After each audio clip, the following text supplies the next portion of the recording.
everybody, Sister Terry Berney here for you. This is our third webisode, and this one's going to be about confession or the rite of reconciliation. When I was younger, way younger, like 7 or 8, and I took my first confession, that's what it was called, was confession, and you had to do that before you took your first communion.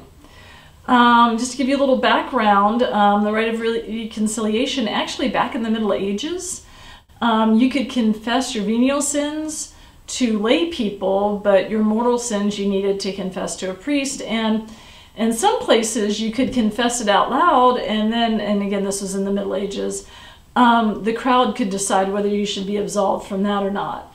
As time went on, it became a little bit more personal.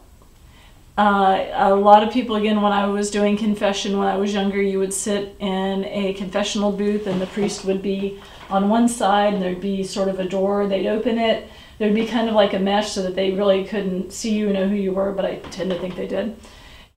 And you would say, "Bless me, Father, for I have sinned. It has been 7 days since my last confession. And in that time I've done all these things."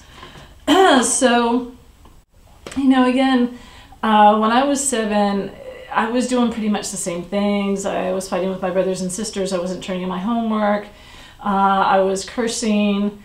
And, you know, I just wasn't committing mortal sins. I don't think most 7-year-olds are out there committing stock fraud. They're not plotting ways to kill off their ex-wives. So, you know, I again would figure out that, hey, if I go to confession once a week and I confess my sins for that week, but I know what I'm going to commit the following week as far as the sin goes, I can have like a positive balance, a credit balance on my sin ledger. And it seemed brilliant to me. And I bragged about it when I was about 10 to my mom, who was mortified and told me to stop it, which was understandable. I get how wrong that was, but, you know, in hindsight, pretty brilliant. So anyway, that's sort of the history of confession, and the reason that I think people just aren't comfortable doing it face-to-face anymore. I think, you know, at some point when you're in the confessional and you're opening up the door, there was sort of that anonymity that was there that people really liked.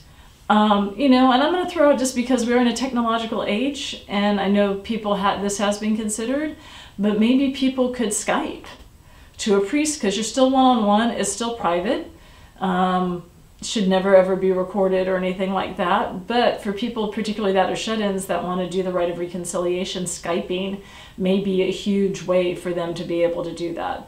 Just a suggestion, just throwing that out there. But, you know, I think if we tried to maybe change a little bit more with the times, I mean, the Holy Father has his own Twitter account, and personally for me, I would love to have a selfie with him. That would be awesome. But anyway, so that's my topic for today, is the rite of reconciliation. You know, if there's something that you feel like you need to tell somebody to get forgiveness, that's probably not a bad thing. If you need to forgive someone else in your heart, that's a great thing too. Sometimes forgiveness is the greatest gift that you can give yourself. So while you may not be able to confess maybe what you've done directly to that person, or you may not be able to confront the person who's wronged you, forgiving them in your heart sometimes is the best gift that you can ever give. So anyway, that's our topic for this week. I'm Sister Terry Berney of St. Monica's. And remember, we all have that divine spark. We all need to be kinder and more loving to each other. And actually, there's a term in the Hindu religion that I really like, which is called Namaste, which means the God in me sees the God in you. And when we can actually see that there's God in all of us, maybe we'll treat each other a whole lot better. So anyway, have a great week. God bless. And check back next week. Bye-bye. Oh, it's Sister Mary Cat. Sister Mary Cat.